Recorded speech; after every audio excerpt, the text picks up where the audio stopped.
Jesucristo, el Verbo viviente, es el único medio de salvación. Él es el centro del pensamiento de nuestra vida, la fuente y la autoridad de la doctrina. El principal propósito de la vida de Cristo fue la obediencia a los mandamientos, exaltando la ley de Dios como un reflejo de su carácter. El principal mensaje a ser predicado en el mundo, basado en Apocalipsis 14, está representado por 3 ángeles llevando el Evangelio eterno al mundo entero. Este mensaje se basa en los encantos inigualables de Cristo y declara que la hora del juicio ha llegado y llama a obedecer los mandamientos de Dios. Mediante su palabra, Dios ha comunicado a los hombres el conocimiento necesario para la salvación. Las Santas Escrituras deben ser aceptadas como dotadas de autoridad absoluta y como revelación infalible de su voluntad. Y aunque el canon de las Escrituras inspiradas está cerrado, el Espíritu Santo continúa iluminando, amonestando y confortando al pueblo de Dios a través del testimonio de Jesús, el Espíritu de profecía. El camino a la vida se traza a través de un camino angosto que debe ser recorrido con confianza en las promesas que Dios dejó a hombres y mujeres fieles que dedicaron sus vidas hasta la muerte por el Evangelio eterno. Los fundadores de la Iglesia soñaron con el día en que la revelación sería una realidad en sus vidas. Miraron con los ojos de la fe a aquel día glorioso cuando finalmente la promesa sería cumplida en la venida magistral de Jesucristo a esta tierra para recompensar a cada uno según sea su obra.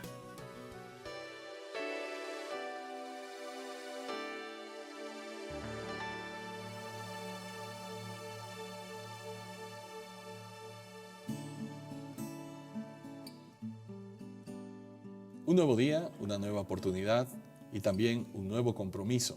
Estamos entrando en este momento especial que nosotros llamamos Creed en sus profetas, que no es otra cosa que el estudio de la palabra de Dios amplificado por el espíritu de profecía, ese espíritu que imbuyó a los hombres de Dios, los santos hombres de Dios del pasado, del tiempo del Antiguo Testamento y el Nuevo Testamento, y que se manifestó a través de la historia de la iglesia cristiana, llegando hasta la iglesia del tiempo del fin.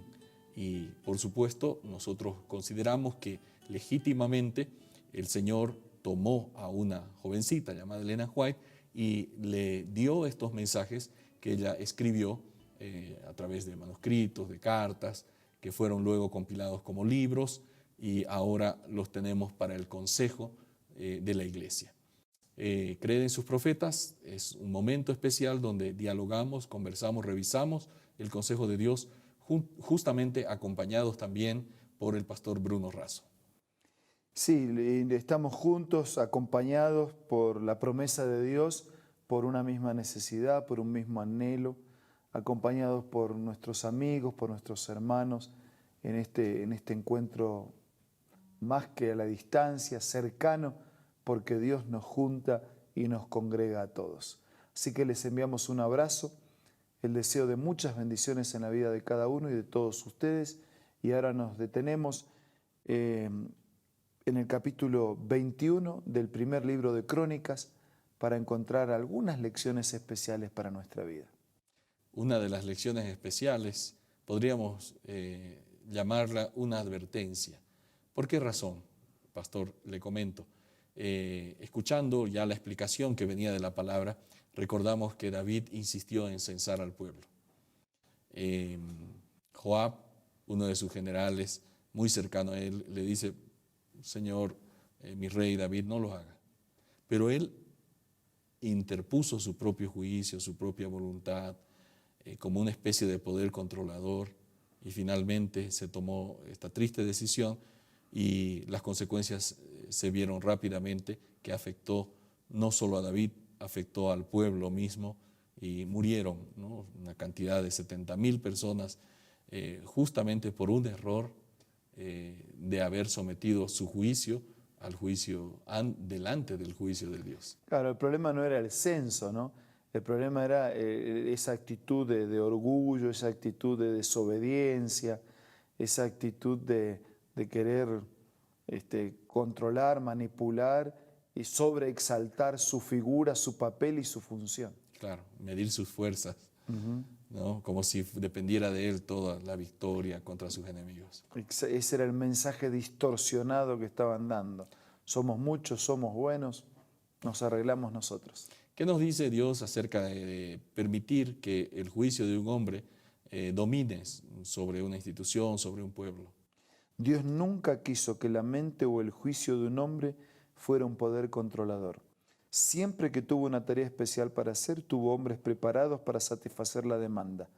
En cada oportunidad en que la voz divina preguntó ¿a quién enviaré y quién irá por nosotros?, vino la respuesta: heme aquí, envíame a mí.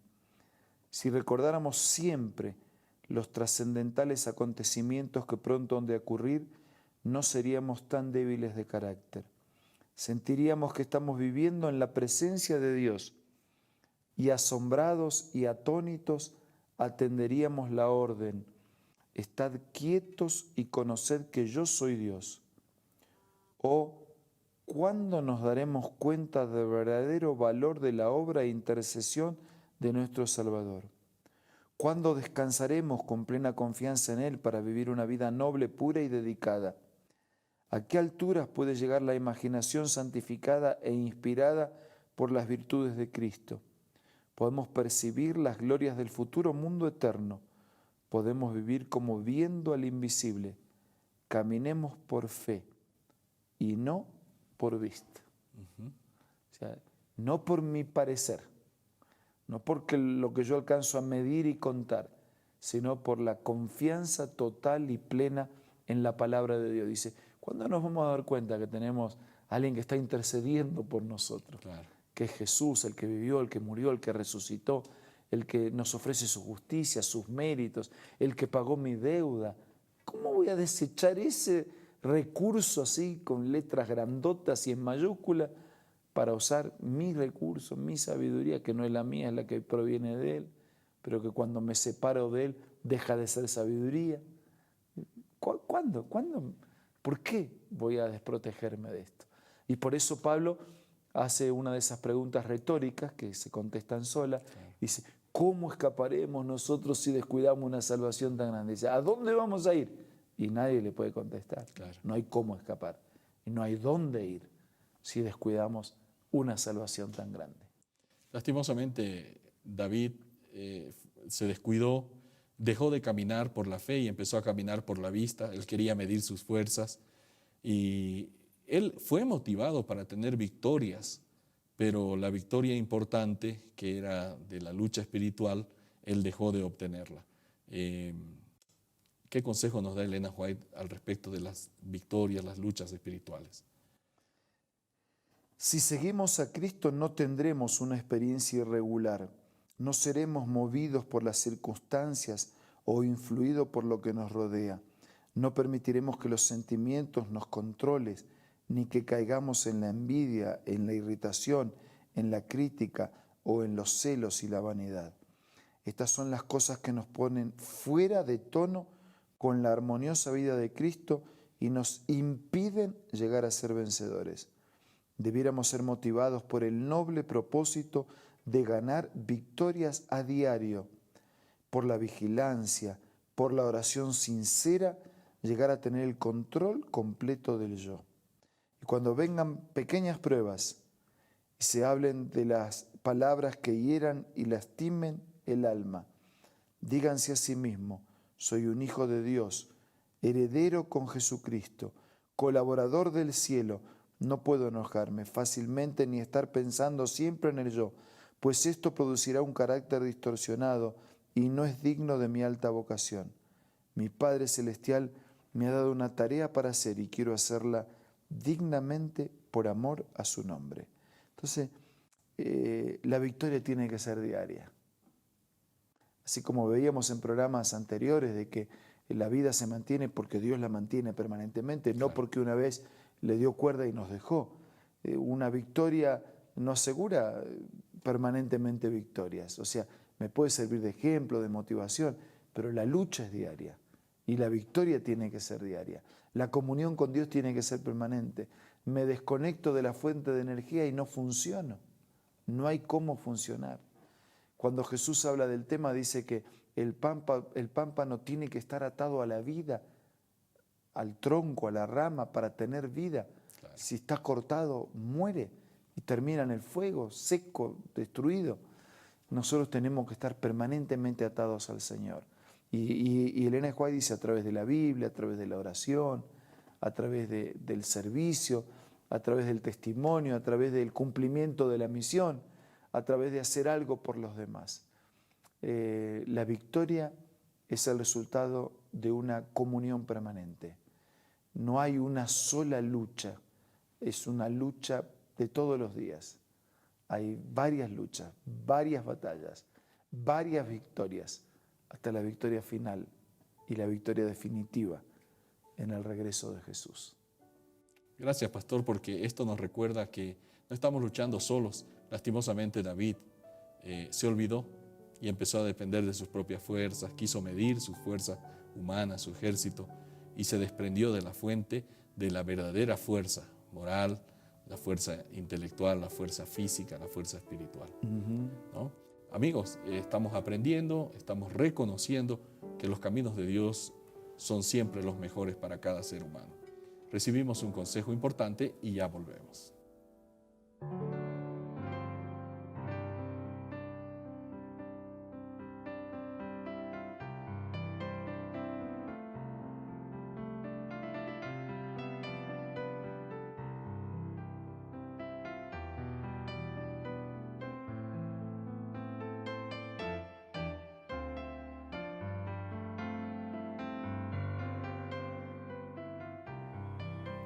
Hola, ¿quieres saber cuál es la importancia del cristiano?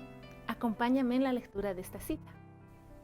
La importancia del cristiano no depende de la posesión de talentos brillantes, de una cuna eminente o de facultades maravillosas, sino de un corazón limpio, un corazón que purificado y refinado reflejen la imagen de la divinidad. La presencia de aquel que dio su vida por nosotros embellece el alma. Los hombres de oración son los hombres de poder. Serán capacitados para conducir a los pecadores a la cena de bodas del Cordero. Esta cita tú puedes encontrarla en el libro Hijos e Hijas de Dios, escritas por Elena G. de White, y lo puedes adquirir para que sea parte de tu biblioteca personal ingresando a la página www.aces.com.ar. También puedes hacerlo buscando una iglesia adventista del séptimo día cerca del lugar donde tú te encuentres. Y si te gustan las aplicaciones y la tecnología, puedes descargar la aplicación Elena G. de White del App Store o del Play Store.